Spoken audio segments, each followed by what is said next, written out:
সিলেট এক আসনের সংসদ সদস্য প্রার্থী খন্দকার আব্দুল মুক্তাদিরের পক্ষে সুবানীঘাট মৌবন সমাজ কল্যাণ সংস্থার উদ্যোগে গণসংযোগ ও লিফলেট বিতরণ কর্মসূচি অনুষ্ঠিত হয়েছে।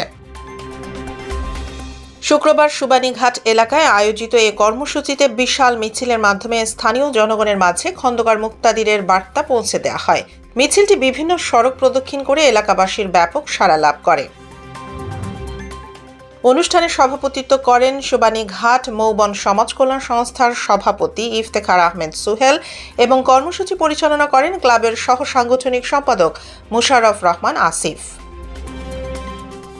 এ সময় উপস্থিত ছিলেন সাবেক কাউন্সিলর মুজিবুর রহমান, মহানগর বিএনপির সাবেক সহ অর্থ বিষয়ক সম্পাদক ইলিয়াস আলী, ক্লাবের সহ সাধারণ সম্পাদক উবাইদুর রহমান শিমু, সাবেক বিএনপি সভাপতি শিলু চৌধুরী, সাবেক ওয়ার্ড সেক্রেটারি তারেক আহমেদ, 15 নং ওয়ার্ড বিএনপির সভাপতি শুয়েব আহমেদ, ওয়ার্ড সেক্রেটারি রাসেল আহমেদ সহ মওদুদ ও বিভিন্ন পর্যায়ের নেতৃবৃন্দ ও সম্মানিত সদস্যরা।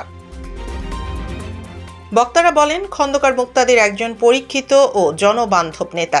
সিলেট এক আসনের উন্নয়ন, শান্তি ও গণতন্ত্র পুনরুদ্ধারে তার বিকল্প নেই।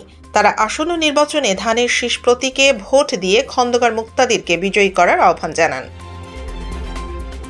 গণসংযোগ ও লিফলেট বিতরণ কর্মসূচিতে স্থানীয় সাধারণ মানুষ স্বতঃস্ফূর্তভাবে অংশগ্রহণ করেন, যা পুরো আয়োজনকে প্রাণবন্ত করে তোলে।